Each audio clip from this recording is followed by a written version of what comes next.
तेलाची बिगर मिठाची मेथीची भाजी ज्वारीची भाकर बनव. कळलं ना? कारण की आता हे सगळं खायला मिळालं पण शरीर चांगले नाही. जुन्या काळात शरीर चांगले होते पण खायला मिळत नव्हतं.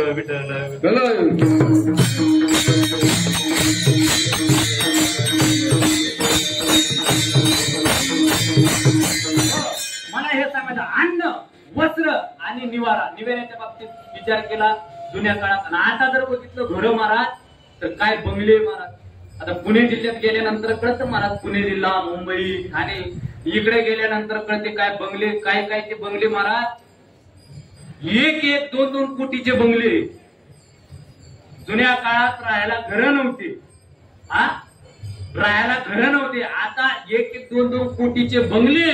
आणि त्या बंगल्यात जर तुम्हाला सांगतो, जर टॉयलेट बघितलं, बाथरूम तर 10-10 लाखाचं बाथरूम होते नुसतं. आणि त्या असं वाटतं बाथरूम मध्ये गेलं हीच खोली झोपायला घ्या करावं काय. म्हणजे एवढे बाथरूम भारी, एवढं स्वच्छ, एवढं म्हणजे जुन्या काळात राहायला घर नव्हते. आता जर बघितलं आणि जर बेडरूम जर बघितली तर बाप बाप काय आता ते सांगायचं की इथं गुडघ्या एवढ्या गाद्या आहे तुम्हाला सांगतो. आणि त्या गाद्या म्हणजे कशाच्या, हवेच्या गाद्या, त्याच्यात हवा भरलेली, कापूस नाही, काट टोचन ना कापूस, हवा. आणि एसीची रूम. म्हणजे सगळं जुन्या काळात झोपायला घर नव्हते आणि आता एवढं. पण तरी सुद्धा त्या गादीवर झोपला महाराज त्याचे डोळे दिसते असेच. मग इकडं पाहतो, तिकडं पाहतो, या खिडकीत पाहतो, त्या खिडकीत पाहतो, पहिले दरवाजात पाहतो, उठून बसतो. का झोपच येत नाही, झोप. मग त्याला वाटतं ह्या खिडकीतून येईल, ह्या खिडकीतून येईल, दरवाजातून येईल. आता ती येतच नाही ना. ती येण्याकरता पंढरपूरला यावं लागतं.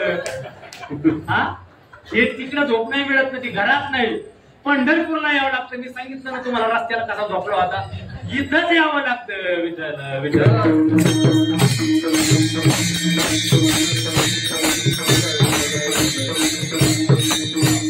आता खरं बोलायचं, तुम्ही खरं बोलायचं. आता मी तुम्हाला विचारतो, खरं सांगा, घरी तुम्हाला पडल्या झोप येते का इथं? घरी झोपच येत नाही. इथं महाराज आधी पडतो आणि आधी झोपतो, नंतर पडतो. कळलं ना? आधी झोपतो, उभ्या झोपतो, लगेच पडतो. आणि पडला का महाराज सकाळी सांगा लागतं, चला उठा 3 वाजले. मग तो लयच लवकर 3 वाजले. याला म्हणतात महाराज सुख. हे लक्षात ठेवा. घरी महाराज रात्र वायऱ्याची, रात्रच जात नाही महाराज. जसं एखाद्याचं दाढ ज्याचे दाढ दुखते ना, दाढ त्याला कळत. लक्षात ठेवा महाराज, दाढ दुखताना 1-1 मिनिट महाराज महिन्यासारखा जातो. कोणाची दाढ दुखलेली का? ज्याची दुखते ना त्याला विचारा ते कसं असतं. अशी दाढ दुखते महाराज, त्यात रात्री दुखायला पाहिजे. अरे ह्या अंगावर त्या अंगावर, त्या अंगावर त्या अंगावर, ह्या अंगावर त्या अंगावर. महाराज रात्र असं वाटतं काय एखादं युग गेलं का काय, रात जात नाहीत. लक्षात ठेवा. तसं महाराज घरी असेल. इकडं महाराज आनंदात म्हणजे अन्न, वस्त्र आणि निवारा. आता वस्त्राच्या बाबतीत जर विचार केला तर तुम्हाला मी सांगतो, कपडे घालायला जुन्या काळामध्ये महिलांना फक्त 2 लुगडे असायचे. ते 30 वर्षाच्या पाठीमागचं सांगतो. फक्त किती?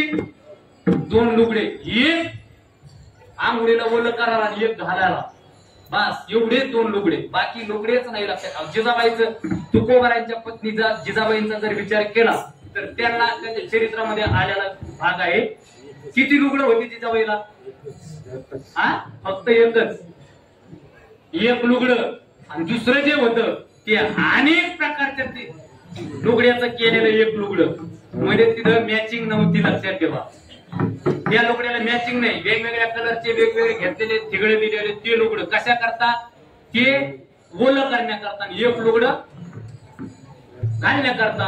महाराज जिजाबाई गेल्या स्नानाला, नाणीमध्ये बसल्या आणि एक लुगडं जे होतं ते तिथं ठेवलं आणि त्या नाणीवरती ठेवलं भीतीवर आणि आंघोळ करायला लागल्या.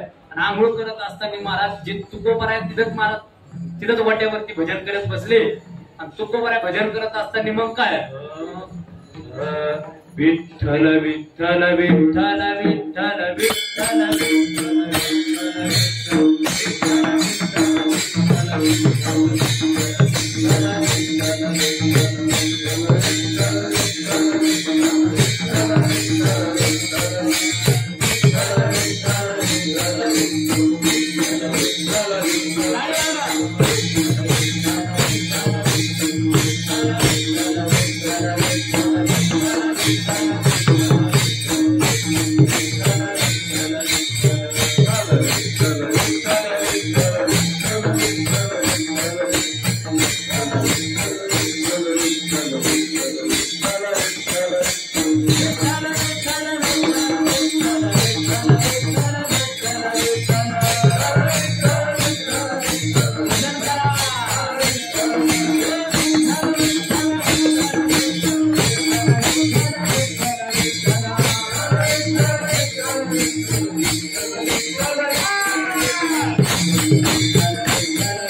भजन करत बसले आणि भजन करत असताना महाराज वयस्कर म्हातारी तिथं आली आणि आल्यानंतर तुकोबारायला म्हटली तुकोबा.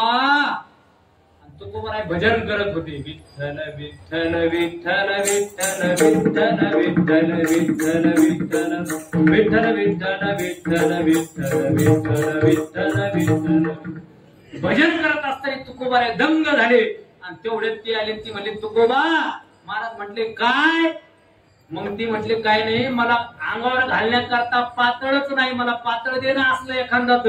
मग तुकोबाराने बघितलं आणि तुकोबारे भांडणात दंग ना महाराज. तुकोबारे काय देहावरची होते का पुढे लुगडं. आणि मग तुकोबाराने बघितलं तर महाराज जिजाबाई नाणीमध्ये स्नान करत होत्या आणि नाणीवरती लुगडं ठेवलेलं आणि तुकोबाराने काहीच विचार केला नाही पाठीमागचा मागचा पुढचा काहीच विचार केला नाही. ते लुगडं जे होतं का ते लुगडं हळूच कुण उठले तुकोबाराय आणि लुगडं घेतलं आणि त्या म्हातारीला दिलं आणि म्हातारीला म्हटले घे लुगडं. आणि मग तुकोबारायला लुगडं दिल्यानंतर आता ती म्हातारी मग म्हातारी म्हणते तुकोबा देव तुझं कल्याण करी. तुकोबाराय म्हटले आता कल्याण करू का भिवंडी करू.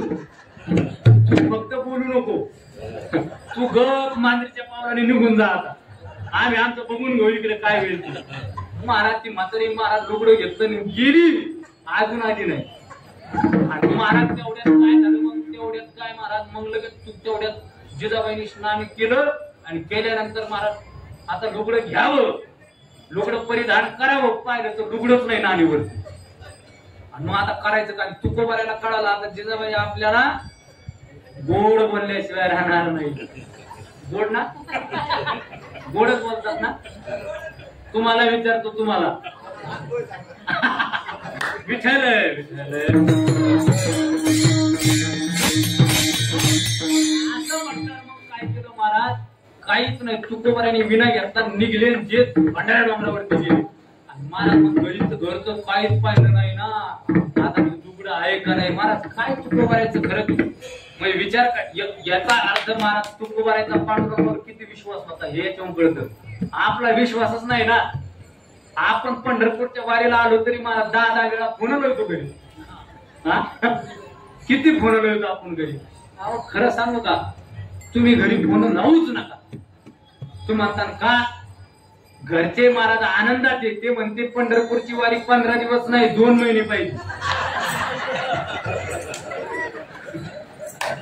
हा तुमचा भ्रम झालेला आहे. माझ्याशिवाय काही चालत नाही. हा फक्त आपला भ्रम झालेला आहे. ते वाटत पाहू नये तुम्ही कधी मला ते खरं सांगा बरं का. पंढरपूरच्या वाटा लक्षात ठेवा. पंढरपूरला जाताना कीर्तनात वाटलेले खरं बोला. पंढरपूरच्या वारीची वाट तुम्ही ज्यादा पाहतात का घरचे पाहतात. घरचे कधी पंढरपूरची वारी येते कधी येते आणि मग ते म्हणते मग घरचे सुद्धा एवढे गोड बोलतात आमच्या वडिलाची वारी ही परंपरेची वारी आहे. ही बुडत नाही ही खंडित होत नाही. विठ्ठल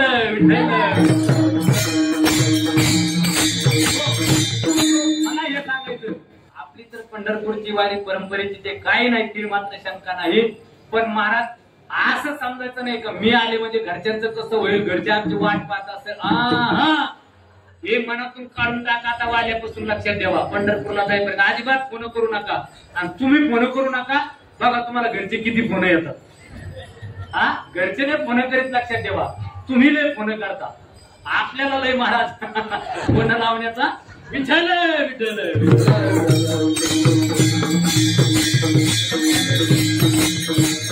हो, म्हणून मला हे सांगायचं की काय नाही, तुम्हाला सांगतो काय चाललं होतं आपलं. काय काय विश्वास विश्वास विश्वास देवावर किती आपला. हे तुकोबरायचा विश्वास होता महाराज. तुकोबराय निघून गेले विना घेऊन. आणि मग आता जगाबाईला काय करायचं तेवढ्यात महाराज त्या देहू गावातलं तुकोबरायांच्याच घरातलं भावकीतलं लग्न नेमकं दुसरीकडे लागायला जाणार होतं. आणि नेमकं वऱ्हाड टेम्पो मध्ये बसलं. आणि त्या लग्नाच्या घरातले काही महिला तुकोबरायच्या घरी आले. आणि आल्यानंतर डायरेक्ट घरात घुसले. आणि काय म्हणायला लागले त्या घरात घुसून, चला जिजाबाई लग्नाला जायचं, चला चला चला लग्नाला जायचं. जिजाबाई पुढं नाही, लुगडोच नाही ना. जिजाबाईची धांदळ उडाली ना, काय करा लग्नाला जायचं, लोक काय म्हणतील, लुगडं नाही काय, आता कसं. असं करताना काय नाही महाराज, पांडुरंगाला महाराज काळजी पडले. आणि पांडुरंगाने स्वतःच्या अंगावरती जो शालू होता महाराज, पितांबर तो घेतला आणि जिजाबाईच्या अंगावरती टाकून दिला. आणि जिजाबाईने महाराज बघितलं तर एवढा चांगला शालू, आता पांडुरंगाचा शालू म्हणणार तिथं काय पितांबर, लक्षात ठेवा. आणि तो पितांबर घेतला, घरात गेली तर महाराज जिकडं तिकडं महाराज त्याच्या लईटीच लागल्यासारखं दिसायला लागले घरात. का चमकायचा तेवढा महाराज पितांबर. आता पांडुरंगाचा पितांबर होतो, तर आपले कपडे जर एवढे चमकते, तर पांडुरंगाचा पितांबर ना महाराज असा चमकायला लागला. आणि बाकीच्यांनी बघितलं त्या महिलांनी. मग त्या म्हटलं तुकोबर आहे, बाप तिकडे बघा, इकडे या. विठ्ठल विठ्ठल.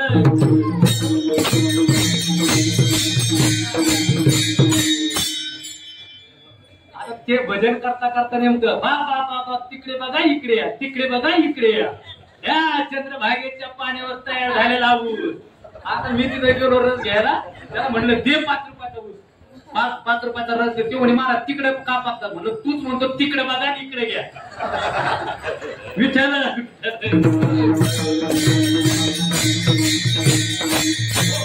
महाराज. मग बाकीचे घरचे शेजारचे म्हणायला लागले, एवढं मोठं घरात महाराज, एवढा मोठा पितांबर, एवढा मोठा शालू, तुकोबराईने पुढे कीर्तन रामकथा वगैरे धरली होती का काय? 3 लाख रुपये आले का काय? 3 लाखाचा बस्ता भरला का काय तुकोबराईने? महाराज मला हे सांगायचं की मला हे सांगायचं, आपला विषय काय की जुन्या काळामध्ये कपडे सुद्धा घालायला नव्हते, 2च लुगडे होते महिलांना. आता बघा बरं, आता जर तुम्ही एखाद्याच्या घरात गेले आणि गेल्यानंतर जर कपाट उघडला, पहिली गोष्ट कपाट उघडताना असा उघडायचा. तुम्ही जर जवळून उघडला ते जर गोकांडी पडलं तर तिथंच मारता. एवढ्या महाराज साड्या झाल्या, कधी गठ्ठा अंगावर पडत सांगता येत नाही. महाराज एका घरात गेल्यानंतर महाराज तिनं ते कपाट उघडला साड्याचा. मला प्रश्न पडला, आपण घरात आलो का साड्याच्या दुकानात आलो? मग ती घरातली मालकी म्हणली साड्याचं दुकान नाही म्हणे, हे आमचंच घर आहे. म्हटलं मग या साड्या कशा काय एवढ्या, काही घरात राहून धंदा करता का डबल धंदा आहे, डबल जोड? ते म्हणे तसं काय नाही, माझ्याच साड्या आहे. म्हटलं एवढ्या? म्हणजे हो. म्हणलं मग तुम्हाला शेवट मेल्यानंतर लाकडाची गरज पडणार नाही मग? विठ्ठल विठ्ठल.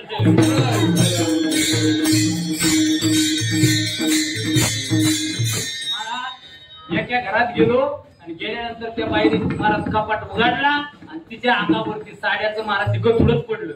आणि पडल्यानंतर महाराज चिडप पडल्यानंतर एवढे गतुडे पडले, गुद मारून मिळली, लक्षात ठेवा.